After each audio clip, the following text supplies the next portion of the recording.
Ag, baie welkom. Dankie vir die wat reeds belangstelling toon. Ek wil net 'n vinnige video maak om vir jou presies te sê wat ons beplan om te doen. Miskien is dit die maklikste om dit so te verduidelik. Kom ons veronderstel dat jy 'n 3000 stukkie puzzle by iemand ontvang. Maar jy kry nie die boks met die prentjie op nie. En jy wil baie graag daai puzzle bou. So jy sal gaan dalk so 'n bietjie sukkel, né? So wat jy dalk gaan regkry is vir jou 'n raambou wat ook baie moeilik gaan wees, of jy gaan die stukkies bymekaar sit wat vir jou pas. Nou, kom ons veronderstel daai stukkies, puzzelstukkies verteenwoordig versies in die Bybel. Dan gaan jy daai versies wat vir jou saampas bymekaar sit en so gaan jy 'n prentjie probeer opbou en dan vir iemand 'n storie te probeer vertel wat hier aangaan. En dis ook vind baie Christene die Bybel al die jare lees. Hulle het versies wat hulle ken en gedeeltes en dan probeer hulle dit saams voeg om 'n prentjie te maak. Nou, in hierdie eerste kursus wat ons gaan doen, wil ek graag vir jou 'n prentjie skep, vir jou 'n raam maak. Nou, kom ons veronderstel dat jy's 'n devotional reader. Wat is 'n devotional reader? 'n Devotional reader is iemand wat die Bybel lees net om iets, 'n boodskap vir homself te kry vir wat hy die dag moet doen of vir ander. Niks vir daarmee nie. Vir 'n devotional reader pas al die stukkies bymekaar. So jy kan enige stukkie by enige ander stukkie sit en 'n devotional reader vra gewoonlik vir jou, wat beteken die versie vir jou? So dis so halk vir hom sal opset. As jy so leser is of net so leser is en nie belangstel om die Bybel se prentjie op 'n ander manier te leer nie, dan is dit wat ons gaan doen glad nie vir jou nie. Daar's niks fout met wat jy doen nie. Maar dit wat ons wil doen is meer gefokus op 'n student. En 'n student het gewoonlik reeds 'n raamwerk in sy kop of hy wil graag 'n raamwerk hê. Nou die rede hoekom een van die primêre redes hoekom ek hierdie kursus saamstel, is die volgende. Is dat die raamwerk wat in westerse Christelike kultuur geskep is nie volhoudbaar of voldoende meer nie. Nou min of meer, ek kan net gou vir jou deurgaan, dis nou baie oppervlakkig, baie vinnig, baie nou en jy kan ook so dink, ek gee te min inligting, maar dis min of meer wat ek bedoel. Meeste mense se raamwerk lyk soos volg. Die probleem waar mense mee sit is sonde. En ook God se straf of wrath wat wag vir die wat sonde doen of reeds op die wat uit sonde doen uitgestort word. So die oplossing vir die probleem is die vergifnis van sondes. Mense moet hulle sondes vergewe kry. In die Ou Testament kon hierdie probleem nie opgelos word nie. Ek verwys nou spesifiek na die wet. Die wet kon nie help met hierdie probleem nie. En dis hoekom Paulus se evangelie of die goeie nuus is die openbaring van die vergifnis van sonde.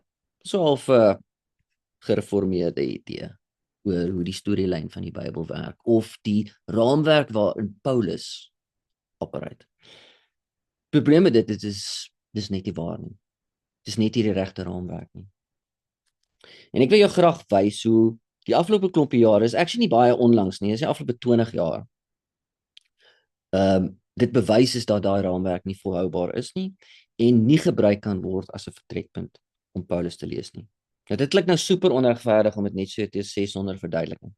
Maar ek gaan dit met jou in detail bespreek in die tweede gedeelte van wat ek beplan om te doen. In die eerste gedeelte gaan ons net werk met iets wat ons restoration eschatology noem. Dis nou 'n massive teologiese woord, Engelse woord ook.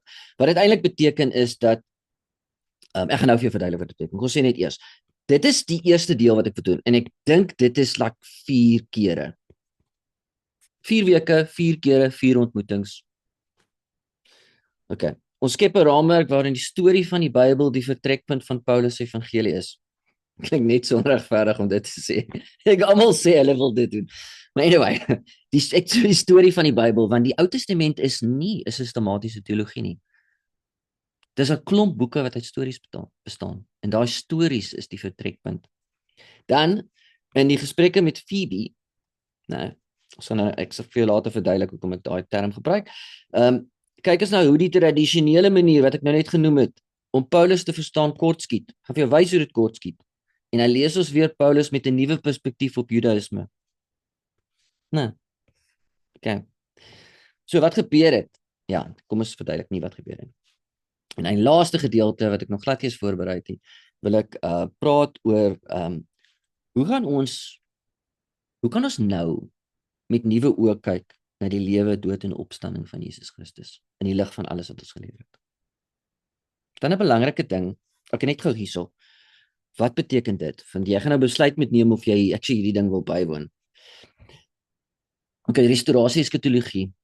Dis 'n tegniese teologiese term wat gebruik word om te verwys na hoe God alle dinge gaan herstel na 'n goddelike orde.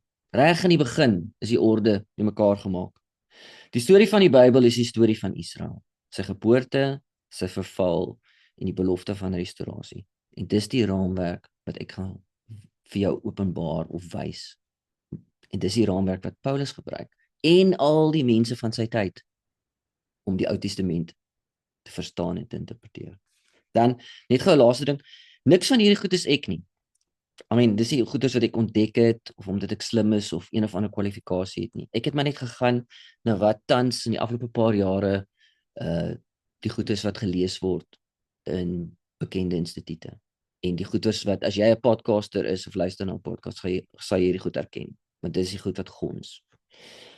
Ek gaan net so deurscan, as jy nie weet wie N.T. Wright is nie en jy's 'n Bybelleser, dan sê hy dieselfde soos 'n ou wat in rekenaars betrokke is en jy weet nie wie's Bill Gates nie.